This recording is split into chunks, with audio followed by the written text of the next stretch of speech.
The policy that was created in 1994 by the government said that yes, we will close breaches in other locations, which is why the 2 other breaches that occurred due to Hurricane Sandy were closed. However, we would not close breaches immediately in the area of the federal wilderness on Fire Island. In fact, we would monitor that breach and see if it was causing flooding, elevated water levels, or loss of life or property.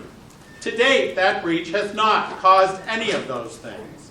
And so we are not going against the government policy by leaving this breach open. In fact, we are reinforcing the piece of the government policy that said, in the wilderness, a breach should be monitored to see if it is causing problems.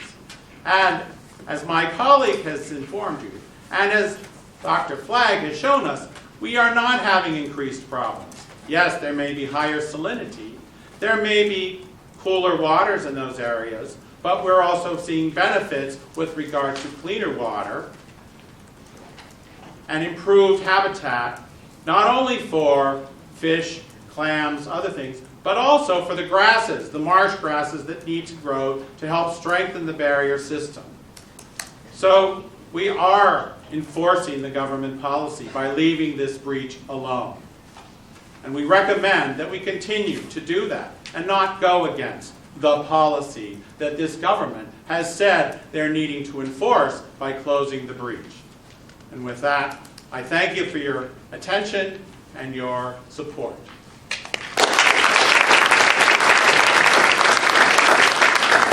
Finally, we'll hear a rebuttal from the Prime Minister.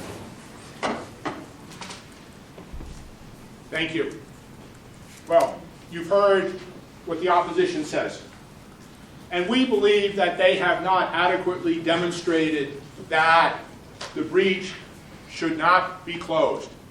They're suggesting to you, well, the current conditions are wonderful and everything is great. But when it comes to investments, you all heard the advertisements. The past is not a predictor of the future. Past performance is no guarantee of what's going to happen. And sure, today it may be fine. But what's going to happen when Hurricane Sandy 2 comes up on the South Shore and it blows through that breach and floods the mainland, destabilizes the rest of Fire Island? You know, all of us who drive cars, have driver's license, we have car insurance. And we really hate it because we say, well, you know, I'm a safe driver, I haven't had an accident, right? But you haven't. Why? Because of the uncertainty and risk that could happen tomorrow. Right? You can look back all you want, right? But again, the past is not a predictor of the future. And I have not seen any arguments that say, well, you know, we can assure you that if there's another storm, that's not going to have any flooding impacts. No, they're relying on monitoring. And monitoring is not predictive, and it is not an analysis. Now, my distinguished colleague, Mr. Solar, says that, well, it's in a wilderness area. A wilderness area is an artificial construct. Right? Doesn't take into account the implications for the other areas that may be impacted by it. And to be perfectly clear, the breach does allow, the policy for wilderness does allow breaches to be closed. And we believe that because of the risk, because of the uncertainty, because we don't know what tomorrow holds, that is a prudent course of action. And what are we doing? We're restoring it back to what it was before Sandy. And as I've argued at the beginning, our barrier island is not natural, right? It has been impacted by the inlets that Ms. Esposito has mentioned, but it has reached an equilibrium. And so we know what the past has, but we don't know what the future will bring. And when you talk about cost, right? If it had been done sooner rather than later, the cost would have been greater, would have been much cheaper. But because we waited, the costs have gone up. You know, it's sort of like if you get yourself a nice car and you invest a lot of money into it, you polish it up, make it really, really nice, but you don't have the right car insurance. When there's a storm, all that effort is going to be for naught. So, we need to act quickly and prudently because that is what government does. It's about precaution. It's about minimizing the risks. And sure, we all like clean water, right? We all like to have lots of fish in the bays and no harmful algal tides. But is it fair? Is it prudent to balance that on the backs of the residents of the shorelines of the South Shore? and also to balance that on the backs of the people in the communities to the west of the breach. We're And I balanced on think salt not. marshes. And I think not. So, in summary, we believe that the opposition has not given you one reason to show that the breach should not be closed other than this sort of bait and switch thing. They've changed the debate. Oh, this is a wonderful thing, right? And I ask you, when is it that our policy should be driven by the majority? How many times has that happened? Yes. It's called democracy. Point of order. It's called democracy. Yes, but democracy is not the same as science. And we're arguing That's the science, problem. and you're saying that majority rules, and that's not the case. Because if majority rules, we wouldn't be believing in evolution, right? We wouldn't be believing in a lot of things that we now take for granted. And if the majority says we don't want to have any policies to deal with global climate change because it's the majority, right? We're not going to accept that because it's science. So you need to make up your mind. Are we going to be based on science? And as my colleague Aram mentioned, there is significant evidence, policies that have been studied and written that support this. And so we really ought to look to the science and not based on the fact that people may not be understanding the science. It may be based on an emotional appeal because it looks nice, it seems nice, and it feels nice. And again, go back to your car insurance. You may not want it, but when the Do accident we have happens, insurance to pay to close the breach? Okay, no question, Judge. but when you have your car insurance and you pay it, and you're in that accident, God forbid, you're going to be very grateful that you were precautionary and took the right position to protect your investment. And I ask that you agree with our position that you close the breach now because it's just not worth the risk of the future uncertainties. Thank you.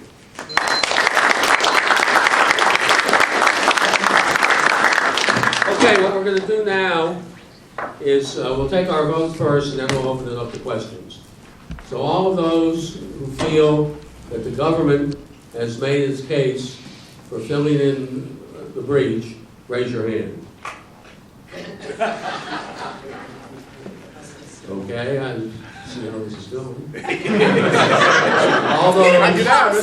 All those who feel the opposition has made its case for letting the breach stay open, raise your hand. The opposition has to win. We have about, please say, Malcolm, 10 minutes for questions. So please make your question short and succinct, not a statement.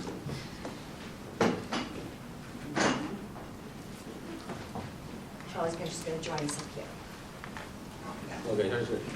Right over here.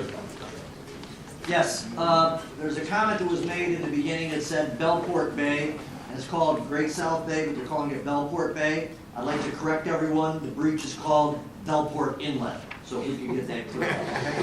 Thank you. Yes, sir. Thomas Schultz, Bellport Village. I see the breach almost every day. Mr. Prime Minister, Mr. Government Member, why would you not advocate to close Mauritius Inlet, Shinnecock Inlet, and Fire Island Inlet based on your theory to protect the people?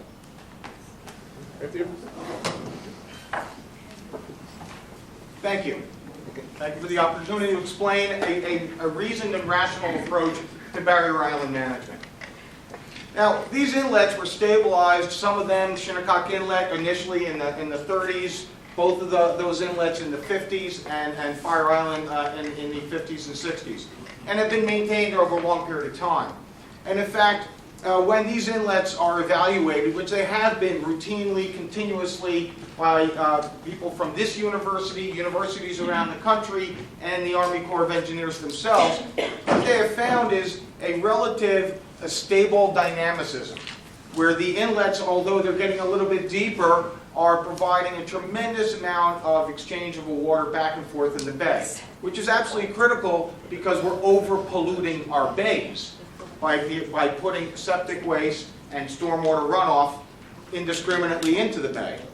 So that amount of flushing is absolutely necessary to maintain water quality. These are also federal navigation channels which this government has no control over. It is held by a higher authority. We cannot close them. We do not have the power. Okay? In this particular case, what's happened is we've injected a completely uncontrolled character into the equation. And And I would say to everybody in the room that when the next storm comes and the mainland floods, remember who the opposition is. Okay? Call them at midnight on Sunday. They're natural Okay. occurrences, though. We're going to have storms. Well, I'm gonna So try is to- a heart I'm gonna attack. try A to heart make attack sure is a natural occurrence as well. Would you go to the hospital? All right, wait, I'm gonna jump in also. So I think what we heard right now was a little bit of a circular answer. Those inlets provide water exchange, those inlets have reached the balance, which they really haven't since we're dredging them, so they're filling in. Those inlets are good. This small Bellport inlet is bad.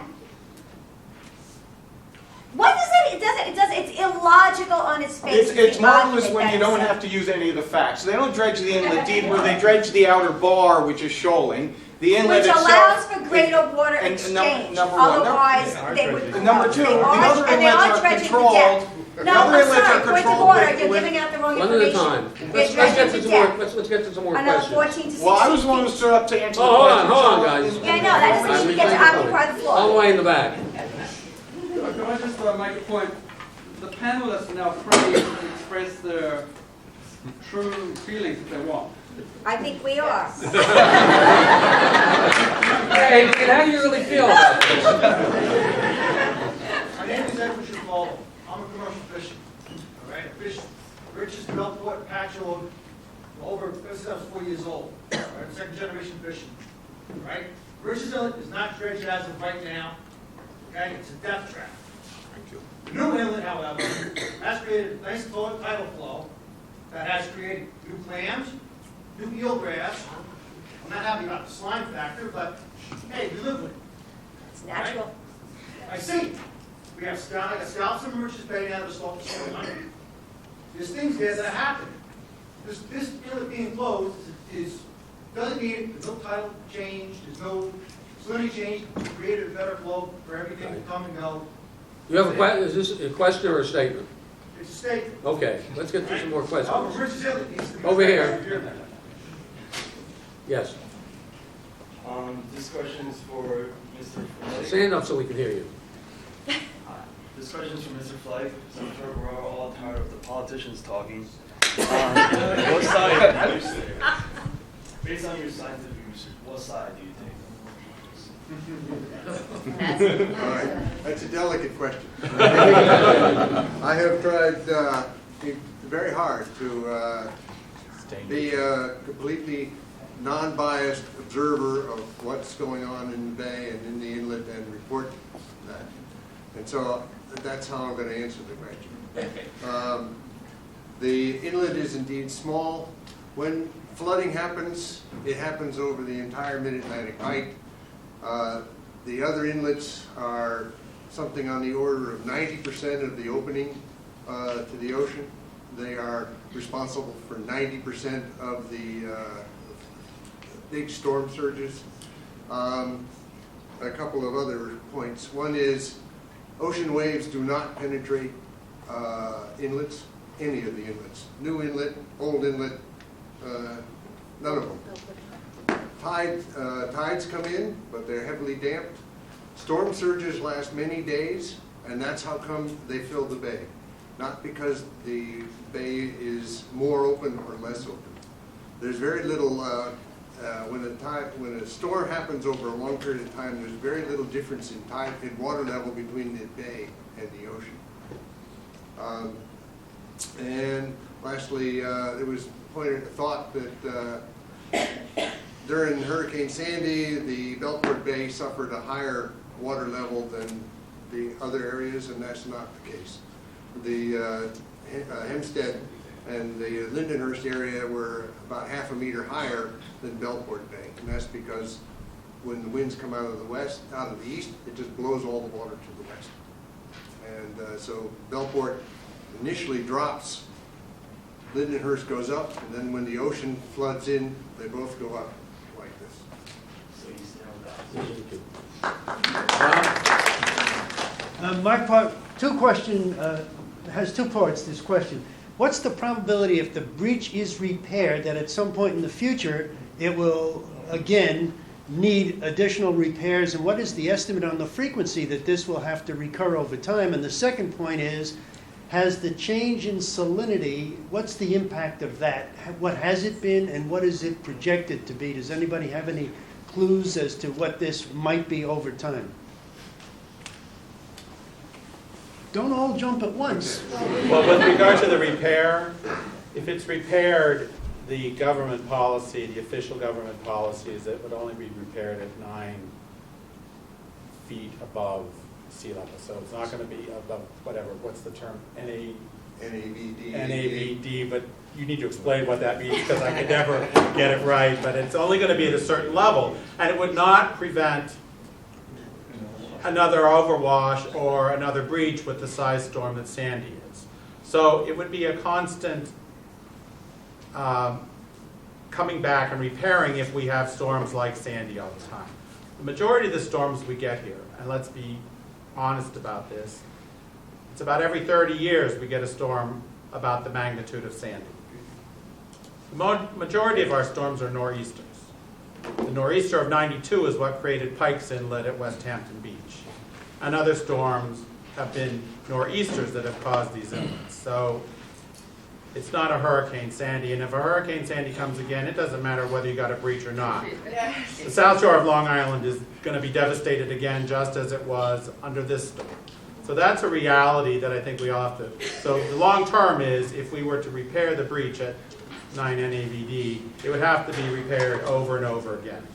But that's the policy of where it would be repaired, as it was repaired at Moriches Inlet and in Smith Point County Park, because it was only done to those elevations there. Okay, we're running out of time. But I just Well, want to say, but the other I just want to say one That thing. information is not entirely correct. I'm sorry. You know, Go ahead. I just want to say that, you know, we think that once we fix something, we should never have to fix it again. By that same argument, we should never fill a pothole, because we know that they're going to keep forming. So some things we just have to accept the risk. And I go back to the point that we made, is that while everything may be wonderful now, we don't know what's going to happen in the future. And that breach could open up significantly during a future storm, and then we all might be singing a very different song when the water comes up to our first Hold on, floor. hold on. Here's what I want to do. We have just a few minutes left. I'm going to take 3 more questions. We'll take all the questions together, and then the panel can choose, either answer all of them or one of them or whatever. So 1, go ahead. Okay, so what about the risk about closing the breach, and then you admit it yourself that our natural estuary of the bay is being completely contaminated by sewage? So what about closing the beach and then having contamination of sewage, killing our natural estuary, which are houses of Long Island, of the South Shore, which I'm from, live right on the natural estuary. Now that's toxic chemicals polluting, and then another storm comes and all their basements are backed up with Okay, sewage we have and it. raw Okay. waste. Let's go to a second question. I see a hand, but not a person. There you are. Go ahead. Hi. I was wondering if Please there- stand up so we can hear you. Oh, okay. I was wondering if there is a case where inlets have been naturally closed on their own, because there is such a thing as longshore currents and drifts, and wouldn't that solve both problems, and wouldn't it be a neutral solution? Okay, good question. One more, last one. Right over here. My question is actually pretty quick, so maybe there'll be time for a fourth. And it's for the opposition. It's quite clear to everybody in the room that you guys have made, and almost everybody agrees with you. So my question is, as I was hearing everybody speak, do you feel as if the government possibly has some sort of perverse incentive to close the inlet? Okay, those are our 3 questions. No, the last question, no. Okay. Steve Malone does. Get them afterwards. So we have those 3 questions on. All right, so let me take this question first. Let me say that, first of all, Great South Bay is a very vibrant and healthy bay, okay? It is not on the verge of collapse. Read the report that was recently done, they recently completed the total maximum daily load calculations for Great South Bay. Ranked Great South Bay as one of the healthier bays in the United States. Read the report, There's don't sewage read being the summary. dumped in- No, Millions of gallons of sewage being dumped into the natural bay. No, Every- that is a completely false No, there statement. isn't. There are no toxic chemicals being placed into the bay. Our problem is a I very wouldn't long. say that. Our problem in Great South Bay is that there is a very long-term development of the upland which has come with consequences that we have not adequately addressed, that we need to spend $1 billion or so on fixing. Okay, the bays before this breach were really quite healthy. Yes, did they have problems? Absolutely. But they were not anywhere on the verge of collapse. You read the reports, don't read, I'm sorry, Jim, don't read the newspaper and don't read the sound bites. You guys, I bet there's a bunch of people in this room that are scientists. Read the whole paper. Okay. Wait,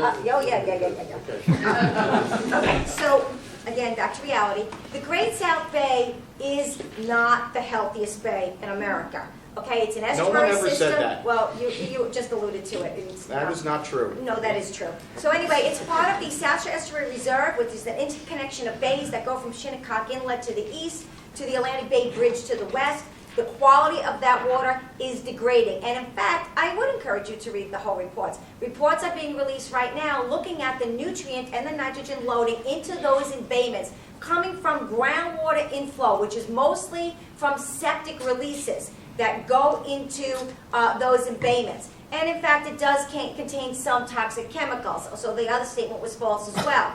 The biggest culprit is nitrogen. Nitrogen is what is fueling these toxic algal blooms.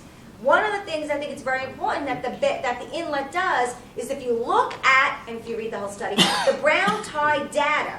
The brown tide data shows great density of brown tide cells that decrease as you get closer and closer and closer to Bellport Inlet.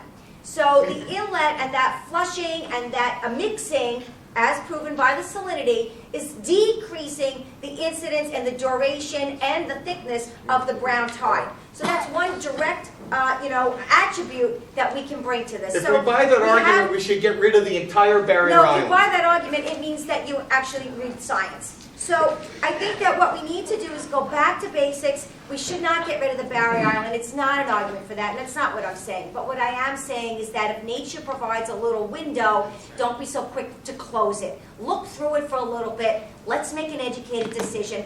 Let's look at the science. Let's not be flat earthers. Let's see where we're going with this. Okay, thank you. I want to thank everybody. With regard to the natural closing of the inlet, yes, Old Inlet itself, which is called Old Inlet, the area is called Old Inlet, there was an inlet there before, and it closed on its own, and it is opened on its own before, and it's closed on its own. And to be quite honest, as the superintendent of Fire Island National Seashore, I would love it to close on its own. That would be the ideal in my mind if it just closed on its own. And the government policy, and part of the whole issue of wilderness and keeping the breach and monitoring is to see if it will close on its own. I mean, and I think everyone would love it if it closed on its own, even these people, because it's natural. It would be what the process is. It would be allowed to do its thing. So, from that position, I would love it to close on its own. I think this was Okay. great. Thank you to the panel members.